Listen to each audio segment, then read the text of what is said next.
Bismillahirrahmanirrahim. Assalamualaikum warahmatullahi wabarakatuh. Good morning everyone. Why today? Ya, untuk kali ini saya akan memberikan materi atau melanjutkan materi dari apa yang sudah kalian pelajari kemarin, yaitu tentang descriptive text untuk kelas 12 SMK Negeri 1 Bandanarum. Anak-anakku yang saya cintai dan saya banggakan, tujuan dari belajar descriptive text adalah untuk siswa bisa membedakan fungsi sosial struktur teks, kebahasaan teks deskriptif. Kemudian yang pertama, kemudian yang kedua adalah mengidentifikasi makna fungsi sosial struktur teks dan unsur kebahasaan pada teks deskriptif, sederhana lisan, dan tulis tentang tempat wisata sesuai dengan penggunaannya.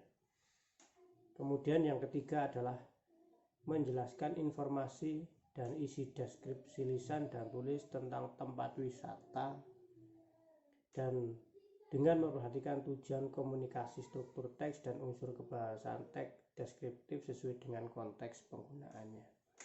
Itu adalah ada beberapa tujuan dari kita belajar mengenai descriptive text pada semester ini.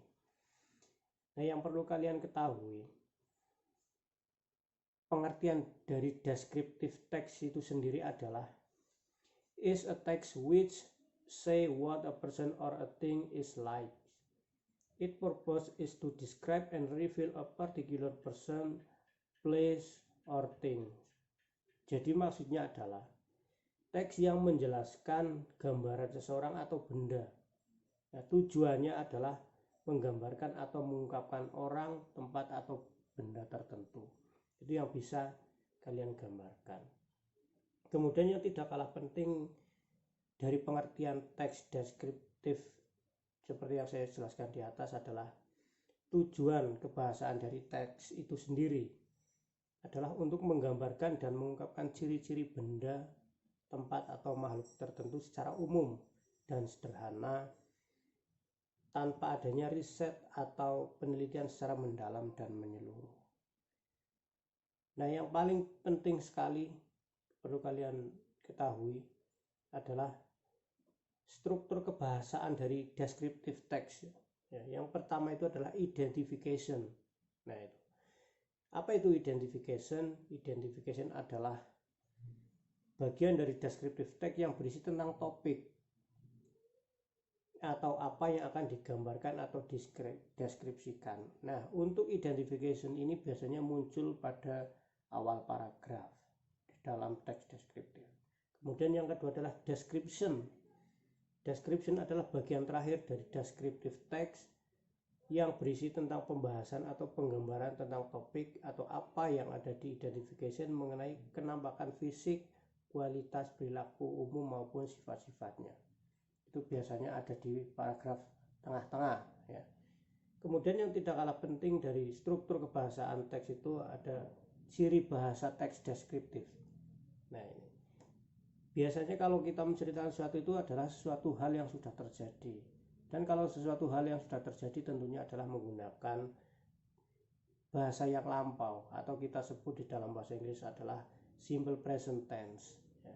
Itu adalah ciri kebahasaan yang pertama. Kemudian ciri kebahasaan kedua adalah menggunakan berbagai macam adjektif atau kata sifat.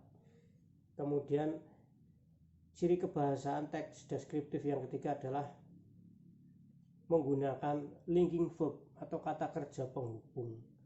Dan yang selanjutnya adalah dari ciri kebahasaan deskriptif adalah menggunakan adverb atau kata keterangan dan juga menggunakan adjektif kata sifat. Nah, itu ciri bahasa dari descriptive text itu sendiri. Nah, tentunya ada beberapa contoh descriptive text yang bisa kalian ketahui atau bisa kalian cari di internet, yaitu melalui Google.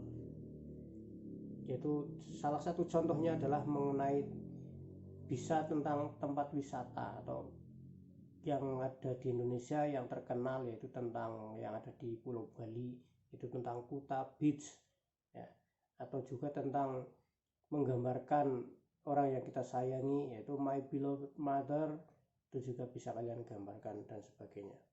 Untuk pelajaran atau materi deskriptif teks kali ini saya rasa cukup sekian. Nanti akan saya share video ini yang sudah saya buat sebagai acuan nanti kalian untuk belajar. Kemudian yang kedua adalah tentang materi dalam bentuk PDF. Saya rasa sekian untuk pembelajaran kali ini. Terima kasih. Assalamualaikum warahmatullahi wabarakatuh.